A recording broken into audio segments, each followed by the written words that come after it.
Hello! Andito na naman ang inyong Farm Mom! For today's video, ipapakita ko sa inyo ang itsura ng egg ng dark beetle. So nakikita nyo yung nasa egg tray na puti, yan ang kanilang itlog. So hindi pala pa isa-isa lang ang kanilang pag-itlog, kundi isang kumpol pala. So ito yung second batch ng pangingitlog ng aking mga dark beetle. Kasi yung nauna nailipat na natin, and baka mga bukas ay ilipat na rin ulit natin ang mga dark beetle at iwan natin yung mga itlog para syempre mapisa.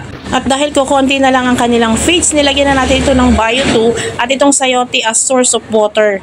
As a first timer, nakakatuwa kasi ngayon ko lang nalaman na napakabilis palang mag-produce ng dark beetle ng mga superworm. So this is another learned experience. And that's all for today. Thank you for watching. See you again on my next video. Update para sa aking mga dark beetle and superworm.